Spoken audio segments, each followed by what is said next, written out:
안녕하세요. 오늘의 데일리 뉴스레터에 오신 것을 환영합니다.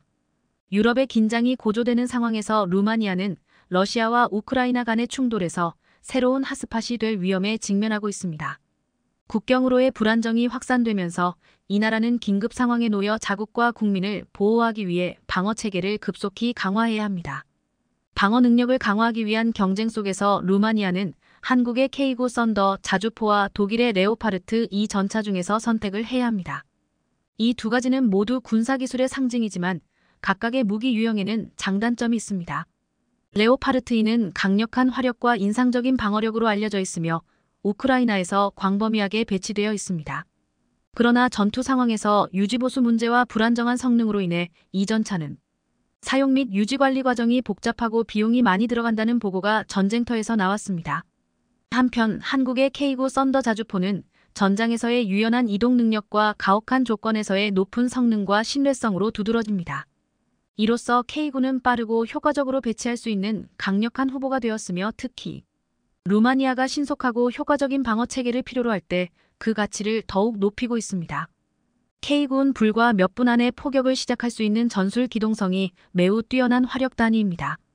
K9이 투입되는 새로운 포병 체계에서는 수십 킬로미터를 이동한 후에도 그곳에 도착하자마자 상황 판단을 할 수 있어야 그 성능을 완전히 활용할 수 있습니다. 예측, 전장 모니터링 및 포병들의 상황 파악은 이러한 체계의 기초를 만듭니다.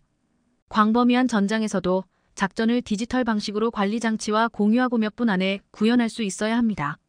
전투에서 승리하고 싶다면 가까운 미래의 상황이 어떻게 전개될지 항상 추측해야 합니다. 모든 것이 확인되기를 기다리면 항상 늦을 것입니다. 이것은 최선의 전술과 작전 기술입니다. 고려와 평가 끝에 루마니아는 K9 자주포를 군사력에 도입하기로 결정했습니다. 이 결정은 K9의 우수한 성능뿐만 아니라 국가안보를 보장하기 위한 장기적 전략을 반영하고 있습니다. 루마니아의 이 결정에 대한 소식이 퍼지자 베를린의 권력의 복도에는 찬란한 바람이 불었습니다. 독일 총리는 지역에서의 영향력을 유지하고 국방산업을 보호하는 중요성을 인식하고 루마니아를 방문하기로 긴급 결정했습니다. 이 방문의 목적은 양국 간의 관계뿐만 아니라 중요한 결정을 제고하고 루마니아 정부를 설득하여 독일의 레오파르트 2 전차가 아닌 한국의 K9 자주포를 선택하도록 하는 것입니다. 독일 총리는 기술 지원, 할인 및 장기적 국방 협력에 관한 약속, 심지어는 새로운 군사기술 개발에 대한 공동 제안까지 손에 쥐고 있는 상황에서 상황을 변화시킬 수 있기를 희망했습니다. 긴장된 분위기 속에서 국방장관 및 양측의 고위 안보 고문이 참석한 회의가 개최되었습니다. 그러나 루마니아 총리는 독일 동료를 단호하고 결연한 태도로 맞았습니다. 독일의 제안이 기술적 및 재정적 이익을 많이 가져다 주더라도 루마니아의 지도자들은 국가안보를 다각화하고 한국과의 파트너십 관계에서 신뢰도를 높이는 데에 큰 가치를 두었습니다. 회의 이후 공식 성명에서 루마니아 총리는 이 나라가 독일과의 관계를 존중하며 다양한 분야에서 협력을 계속하길 바라지만 K9 자주포를 도입하는 결정은 변경될 수 없다고 강조했습니다. 이는 루마니아가 국가방위 능력을 강화하고 국민의 이익을 모든 안보적 도전에 대처하기 위한 약속을 반영합니다. 독일 총리와 루마니아 총리 간의 회의는 원하는 합의에 도달하지 못한 채 종료되었지만 이는 오히려 루마니아 정부의 결정을 더욱 견고하게 강화했습니다. 이 결정은 루마니아의 국방정책의 독립성을 입증할 뿐만 아니라 미래의 도전에 대비하여 다양하고 유연한 안보 시스템을 구축하기 위한 긍정적인 발걸음이기도 합니다. 독일 총리와 루마니아 총리 간의 회의 이후 베를린의 권력의 복도는 전보다 더욱 무거운 분위기에 휩싸였습니다. 루마니아의 결정은 독일의 국방산업의 사업계획에 강력한 타격을 입히는 한편 독일이 전 세계 무기시장에서의 지위가 점점 약화되고 있음을 경고하는 신호이기도 합니다. 이러한 상황은 한국이 유럽부터 신생시장까지 무기 수출 시장에서 독일을 앞서고 있다는 정보가 계속 퍼지면서 더욱 긴장되고 있습니다. 레오파르트 전차 생산 공장은 독일의 국방 및 기술 산업의 상징이며 이제 문을 닫을 위기에 처해 있습니다. 수천 명의 노동자와 엔지니어들은 미래에 대한 불확실성을 마주하고 있으며 독일 기업 및 정부는 해결책을 찾기 위해 시간과의 달리기를 시작했습니다. K9의 성공은 한국의 국가 자부심을 높일 뿐만 아니라 한국을 세계 무기 시장에서 새로운 강대국으로 인정하고 그들의 국방사업에 새로운 장을 열었습니다. 이를 통해 한국은 품질 면에서 선도적인 무기 생산국으로 인식되는 것뿐만 아니라 창의력과 혁신력에 대해서도 인정받게 되었습니다. 이는 한국이 지역뿐만 아니라 세계적으로 영향력을 확대하고 있는 것을 촉진하며 특히 개발도상국 시장에서는 현대적인 무기와 국방기술에 대한 수요가 더욱 증가하고 있는 곳입니다. 자신의 위치를 유지하고 확대하기 위해 계속해서 혁신하고 개선해야 한다는 인식을 가지고 한국 정부와 국방기업들은 연구 및 개발에 큰 투자를 하고 있습니다. 이러한 프로젝트들은 K구와 같은 현재 제품 라인을 개선하는 것뿐만 아니라 인공지능, 무인무기, 그리고 네트워크 전투 시스템과 같은 새로운 국방기술을 개발하는 것을 목표로 합니다. 이 목표는 제품뿐만 아니라 기술적인 측면에서의 경쟁 우위를 확보하는 것으로 세계 국방산업에서 선두주자 중 하나로의 위치를 확고히 하는 것입니다. 최근 산업연구원이 발표한 무기 경쟁력 실태 조사에 따르면 한국이 글로벌 경쟁력을 갖춘 무기는 총 70여 종의 주요 무기 가운데 31종이나 됐습니다. 한국은 특히 자주포와 대전차 미사일이 세계적 수준에 도달했으며 차세대 전투기인 KF-21, LIGN-X1의 대전차 무기 현궁, 풍산의 5.567, 62 소구경 탄약 10만 4105점, 한화에어로스페이스의 K9 자주포 99점, 레드백 장갑 차 95점, KAI의 FA50 경공격 기 94점 등은 세계적 수준으로 평가받았습니다. 이처럼 한국이 수십 종의 세계 최고 수준의 방산 무기를 갖추자 한국산 무기를 사려고 세계 여러 곳에서 러브콜이 오는 가운데 누구보다 폴란드는 한국 방산 무기 체계를 중심으로 방위력의 부활을 꿈꾸고 있습니다.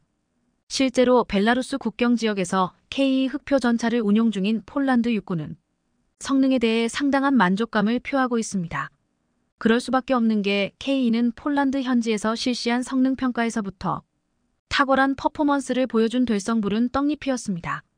당시 폴란드군은 극한의 환경에서 다양한 평가를 실시했는데 100시간 동안 200km를 주행하고 3번의 사격 시험을 강행했음에도 K는 모든 항목을 최고 평점으로 통과했습니다. 특히 막사에서 대기 중 화생방 공격을 받은 것을 가정한 긴급 출동 항목이 압권이었습니다. K2호표는 아무리 긴급한 상황이라 하더라도 필요한 부위를 자동으로 체크하고 예열만 끝나면 바로 시동을 걸 수 있었는데요. 게다가 급박한 상황이라면 외부 전원으로 포탄만 회전시킬 수도 있었습니다. K 혹표의 경쟁자로 거론되는 독일의 레오파르트 2가 압력과 유압, 배터리, 예열 등 시동을 거는 데에만 온갖 잡다한 조건이 붙는 것과는 천지 차이였습니다. 또한 폴란드군은 100시간 K 혹표의 야전 정비 능력도 굉장히 우수하다는 점을 발견했는데요. K 혹표가 모듈 장비를 탑재하면서 파손되기 쉬운 광학 장비 등을 현장에서 즉석으로 교체할 수 있는 반면 레오파르트 2는 전차 장비용 크레인이 동원되어야 정비가 가능했습니다. 여기에 자동장 전장치로 장시간 교전 상황과 이동 시간을 가리지 않고 언제든 빠르게 장전할 수 있고 뛰어난 유기압 현수 장치를 채택해 오랜 시간 탑승해도 승무원들이 피로도가 현저히 낮았습니다. 오죽하면 국내에서도 K 혹표를 한번 타보면 마치 세단을 타고 있는 듯한 느낌이 든다는 후기가 올라왔을 정도입니다. 또한 K 전차에 탑재된 사통장치는 자동으로 포신 궤적은 보정하고 최대 60배까지 목표물을 확대할 수 있습니다. 폴란드군이 기존에 운영하던 T-72가 8배 줌이 한계였던 것을 감안할 때 최대 60배까지 목표물을 확대할 수 있다는 것은 그야말로 천지개벽 수준입니다. 여기에 한 번에 20개 이상의 표적을 탐지하는 자동 표적 탐지 시스템과 헌터킬러 능력은 전차병이 놓친 화면도 자동으로 추적해 내부 화면에 표시해줍니다. 심지어 K 흑표 전차의 이 표적 획득 능력은 경쟁 기종인 미국 에밀 에이브람스나 독일 레오파르트 2보다 월등히 우수합니다. 실제로 K, 에밀, 에이브람스, 레오파르트 2를 모두 운용해본 폴란드 군인은 K 혹표 전차는 혹시나 제가 실수해도 그것을 보정해줄 수 있는 전차입니다. 라고 말했습니다. 이처럼 폴란드를 중심으로 극찬이 쏟아지자 동유럽을 중심으로 K 전차에 대한 관심이 높아지고 있습니다. 루마니아는 K 혹표 전차에 눈독을 들이고 있고 불가리아는 우크라이나에서 한참 떨어져 있는데도 불구하고 대한민국의 무기 체계와 폴란드의 무기 수입을 집중 보도했습니다. 일례로 불가리아 언론들은 현 세대 가장 강력한 전차로 손꼽히는 대한민국의 K 혹표가 폴란드에 총 1000대 도입될 예정이다. 이것이 일선에 배치되면 폴란드는 질적인 면은 물론이고 수량에서도 유럽 전체에서 가장 강력한 기갑 전력을 보유하게 된다. 는 분석을 내놓았습니다. 불가리아 언론은 폴란드가 벨라루스와의 국경에 경비를 강화하고 있다면서 폴란드 제1군단 보병사단에 대해 깊이 있는 분석 기사를 실었는데요. 폴란드 제1군단 보병사단은 국방장관이 제16기계화 사단, 제18기계화 사단은 폴란드의 최전방을 지키는 파수꾼이 될 것이라 밝힌 사단입니다. 이처럼 폴란드가 감탄하고 동유럽 국가들이 K2 전차에 대한 관심이 뜨겁자 전통적인 전차 강국인 미국, 독일, 프랑스가 당황했고 다급해졌습니다. 우크라이나 전쟁 초기만 해도 전차는 이제 퇴물이라는 평가를 받았습니다. 하지만 전쟁이 더 오래 전개되고 있는 지금 강력한 전차의 역할이 얼마나 중요한지 전차가 재평가되고 있는 실정입니다. 우크라이나 전쟁을 보면서 동유럽 국가들은 자기들이 보유했던 구식 전차들을 첨단 시스템을 갖춘 최신형 전차로 바꾸려는 시도를 하고 있습니다. 이 최신형 전차 교체 사업을 한국이 쓸어갈 것을 우려한 미국, 독일, 프랑스는 3.75세대 혹은 3세대 후기 전차를 내놓으며 한국을 따돌리려 하고 있는데요. 대표적인 것이 독일과 프랑스가 합작해서 만드는 EMBT, 그리고 미국 제너럴 다이내믹스 랜드 시스템 GDLS가 개발한 에이브람스 X입니다. 에이브람스 X는 에밀 에이브람스의 후신으로서 가장 많은 주목을 받고 있습니다. 이처럼 미국과 독일, 프랑스가 3세대 후기 전차까지 서둘러 내놓으며 한국을 따돌리려 애쓰는 사이 한국은 지금까지 외국에 의존하던 전차의 엔진과 두뇌까지 모두 우리 손으로 만들어내며 방산 기술의 국산화를 이뤄가고 있습니다. 지금까지 K방산에서 한국은 하드웨어는 잘 만들지만 소프트웨어 분야는 여전히 해외 의존도가 높았습니다. 하지만 한국의 강소기업인 코츠 테크놀로지 덕분에 한국은 이제 전차와 항공기, 무기 등을 제어하는 모듈과 시스템을 국산화할 수 있게 되었습니다. 코츠 테크놀로지는 K2 전차의 두뇌 역할을 하는 싱글보드 컴퓨터 SBC를 기반으로 각종 유도, 항공, 해양, 지상 무기 체계의 솔루션을 제공하는 회사로서 사실상 대한민국의 모든 방산업체들이 고객 쌓일 정도로 방산 SW 분야에서 독보적 존재입니다. 특히 K2 전차의 통합형 차량 제어 컴퓨터, 무인기용 표준 SW, 미사일 제어 메인보드 등은 모두 한국 기업 코츠 테크놀로지가 공급한 제품입니다. 최근 장보고와 같은 해군 잠수함에 적용되는 소나 체계, 무장 통제 체계, 전투기 무인기에 탑재되는 임무 컴퓨터, 발사 제어 패널 등 첨단 군수 분야에서도 두각을 나타내고 있습니다. 코츠 덕분에 지금까지 한국 방산이 해외에서 비싸게 도입하던 군사용 모듈과 시스템을 국산화할 수 있었는데요. 코츠의 경쟁사는 이제 국내에는 없고 보잉, 로키드 마틴, 레이시온 등 세계적인 군수업체와 협력하는 머큐리 시스템즈, 커티스라이트 정도입니다. 이처럼 하드웨어뿐 아니라 소프트웨어까지도 국산화에 성공한 한국 방산은 이제 폴란드와 함께 중보병 전투차를 공동 개발하는 단계로 진입해 있습니다. 얼마 전 폴란드에서 한국과 폴란드가 함께 개발 중인 중보병 전투차요. 컴퓨터 그래픽 이미지가 공개돼 세계의 시선이 쏠렸는데요. 더구나 방산업계에서는 한국의 최정예 상륙부대인 해병대에서만 사용될 예정인 신무기가 폴란드에 수출되었고 이 신무기가 폴란드형 레드백의 주무장이 될 것이란 소문이 파다했는데 그 신무기는 바로 한국과 폴란드가 공동 개발 중인 차륜형 장갑차인 NKTO였습니다. 지난 9월 1일 폴란드의 군사 전문가 바르트워미에이 쿠차르스키가 자신의 SNS에 폴란드의 새로운 장갑차 개념도를 올렸는데 이 차륜형 장갑차는 현대로템과 폴란드 방위산업업체 PGG가 공동 개발에 나선 차륜형 장갑차였습니다. 그런데 외양을 보면 사실 말이 공동 개발이지 한국으로부터 신규 장갑차를 수입한 거라고 말해도 과언이 아니었습니다. 무엇보다 NKTO는 폴란드제 무인 포탑을 탑재했지만 가장 중요한 차체 디자인과 구조가 K808과 거의 비슷하다는 것을 알 수 있습니다. 도하를 위해 K808이 갖추고 있는 도하판과 워터제트까지 NKTO 장갑차에 그대로 적용돼 있었습니다. 또 다른 장갑차 프로젝트를 살펴보면 폴란드의 한국 의존도가 얼마나 높은지 명확해집니다.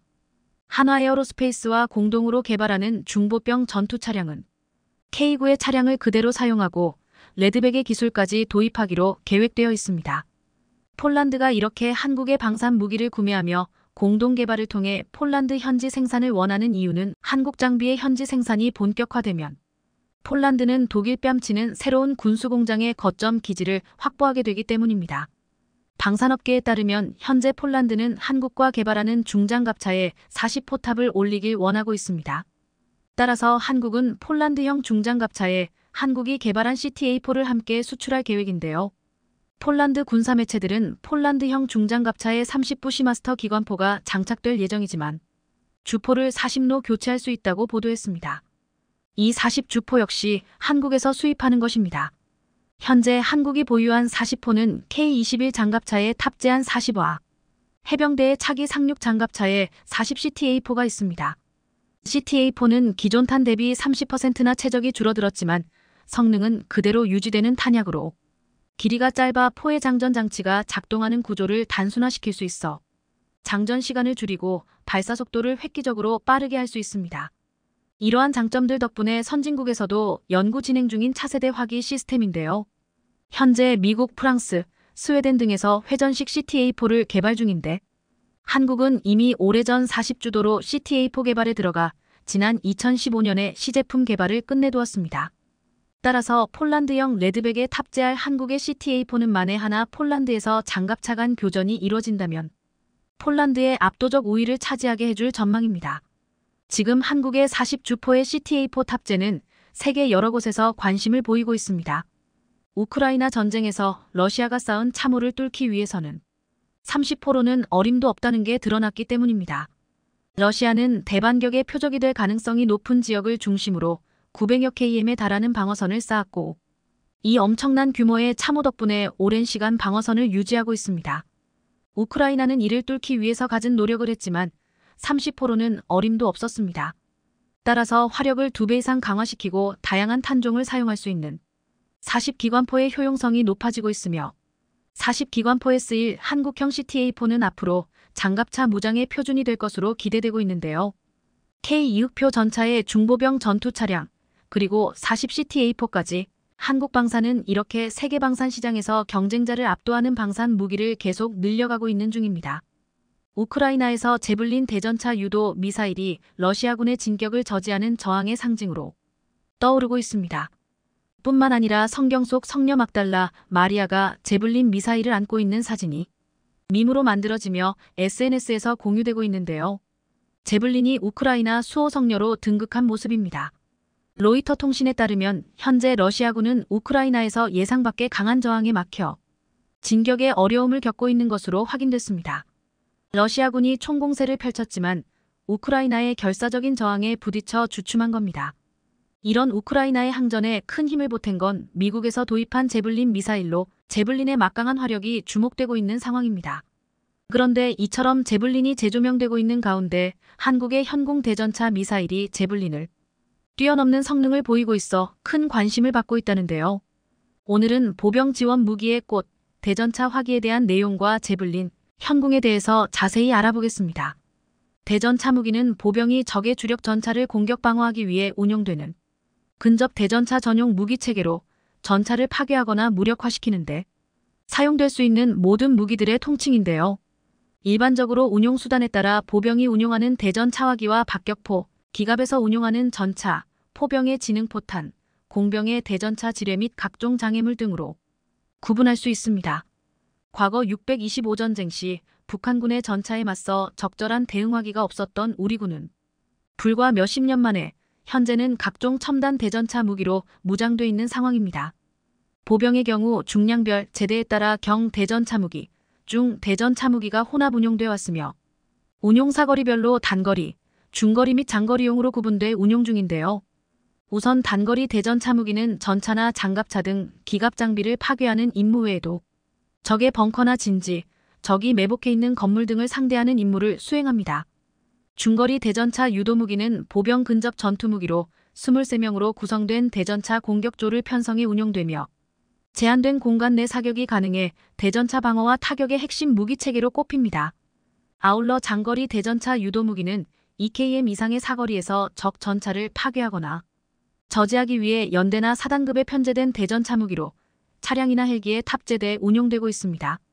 하지만 현대 전차의 방어력이 증대되면서 90 무반동총과 같은 무기체계는 대전차 무기로서의 기능이 미흡해 도태되고 있는 것이 현실입니다.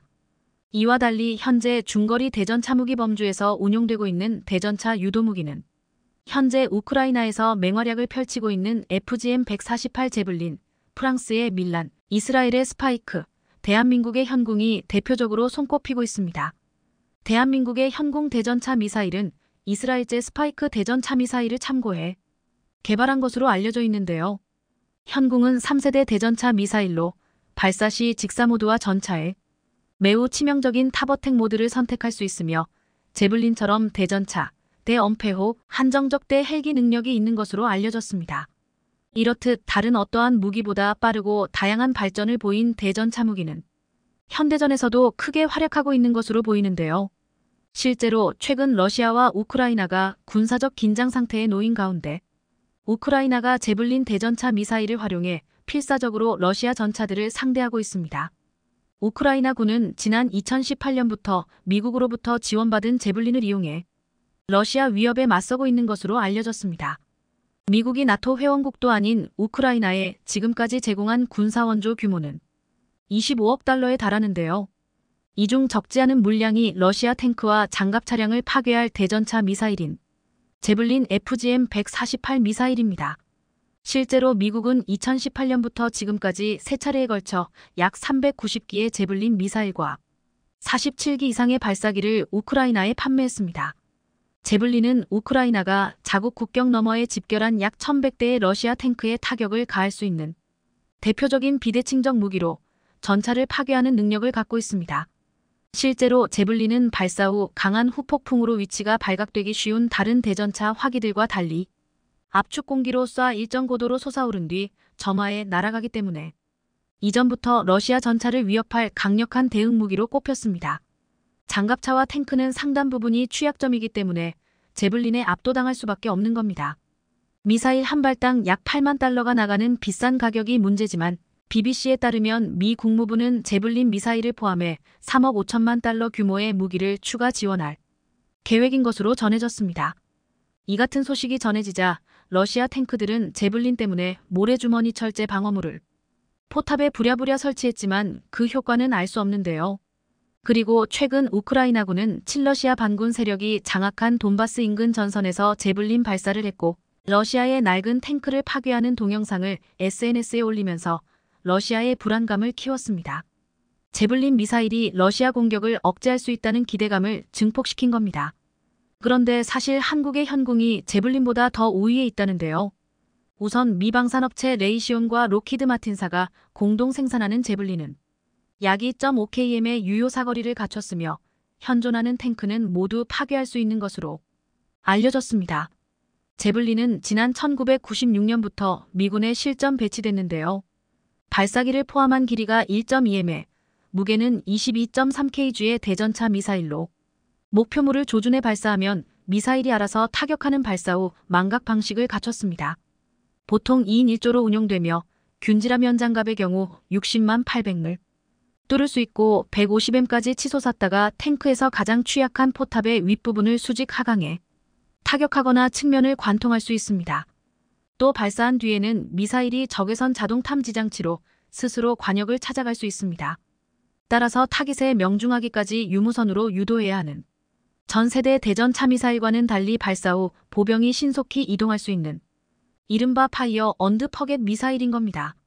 제블린은 이라크, 시리아, 아프가니스탄에서 5,000회 이상 발사되며 그 성능을 입증했는데요.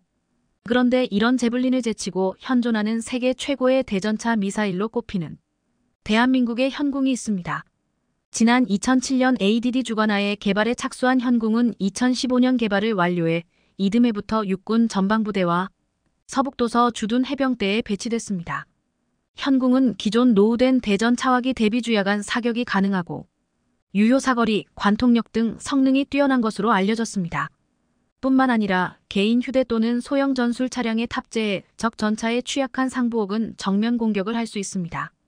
현궁은 발사 후 망각형 방식의 3세대 대전차 유도무기로 사수의 생존성과 명중률이 향상됐으며 반응 장갑을 파괴하고 주장갑을 관통할 수 있는 텐덤식 성형장약 탄두를 적용했습니다.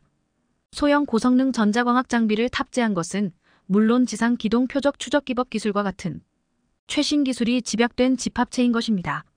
현재 우리 육군에서는 현궁을 대대급 대전 차화기로 운용하고 있는데요.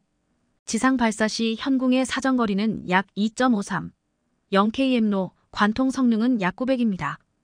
또한 미사일 발사 속도는 마 1.7, 길이는 1.5m, 무게는 미사일 중량만 13kg 정도로 체계 전체 중량은 해외 동급 체계보다 약 5kg 정도 가볍습니다.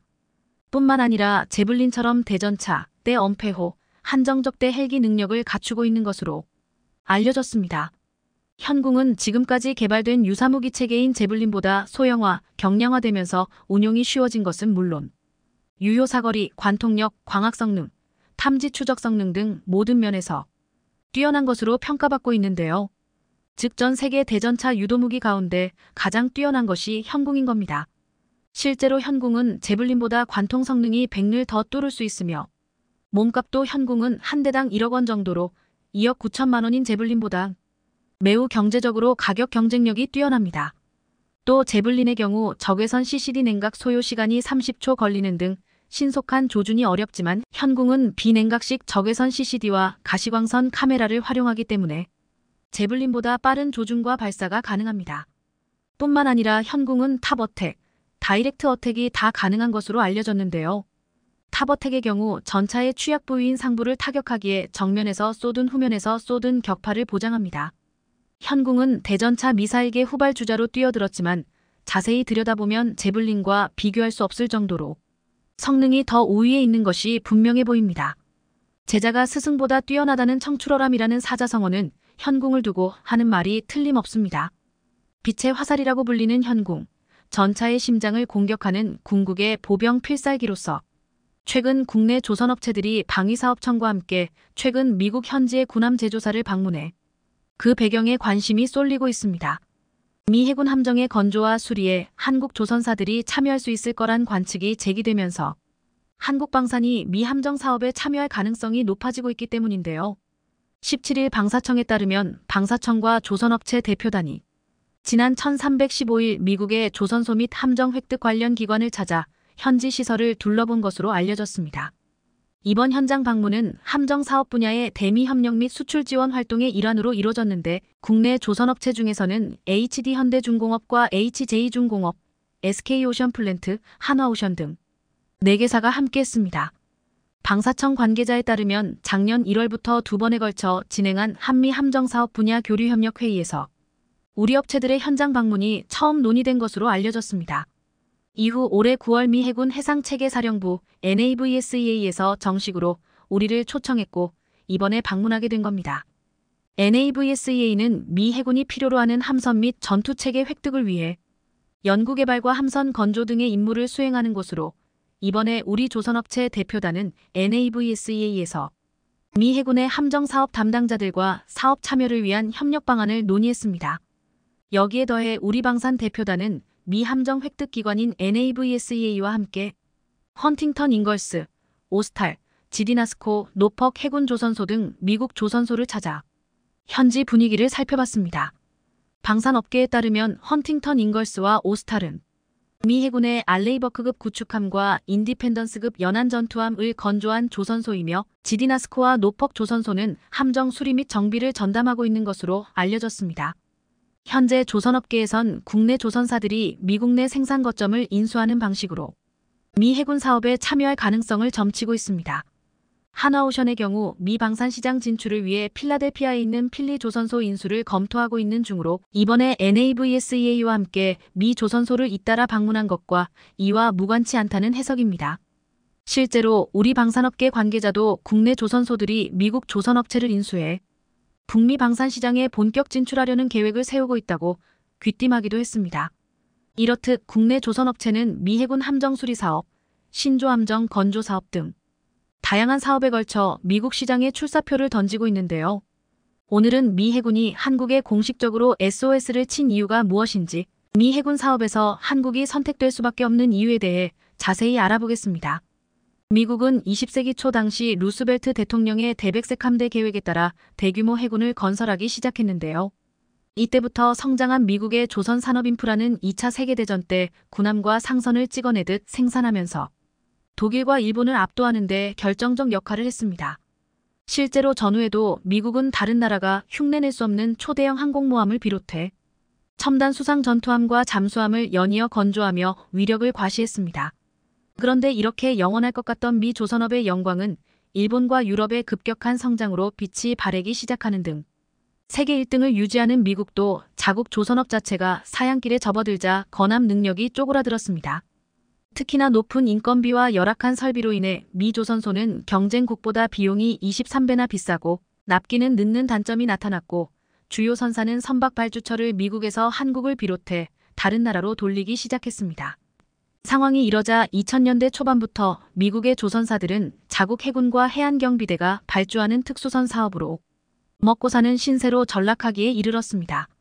이런 이유로 미 해군에선 미국 조선업계에 대한 불신을 갖고 있는데 대표적 사례가 미 건함 역사상 최악의 실패로 꼽히는 연안전투함 LCS 프로그램입니다. 앞서 미국은 LCS 프로그램에 천문학적 예산을 투입해 두 종류의 함정을 개발했는데 문제는 이들 함정이 취역 후 10년도 못 채운 채 연쇄 퇴역하고 있다는 점입니다. 예를 들어 주말특급 구축함은 한 척에 4조 원 넘는 엄청난 건조 비용이 들어갔지만 이후 비용이 늘어나 세 척만 건조된 채 사업이 종료됐습니다. 이렇듯 미 조선사의 군함 건조 능력이 떨어지는 건 주로 미 해군과 해안경비대가 발주한 선박을 건조하고 있기 때문에 조선소 면적, 도크, 각종 지원시설 규모가 한국의 공용 조선사들에 비해 상대적으로 영세하다는 이유에 있습니다. 실제로 미국 최대 군함 건조시설이라는 뉴포트 뉴스 조선소 규모도 HD 현대중공업의 3분의 1, 하나오션 오포 조선소의 절반이 안 됩니다.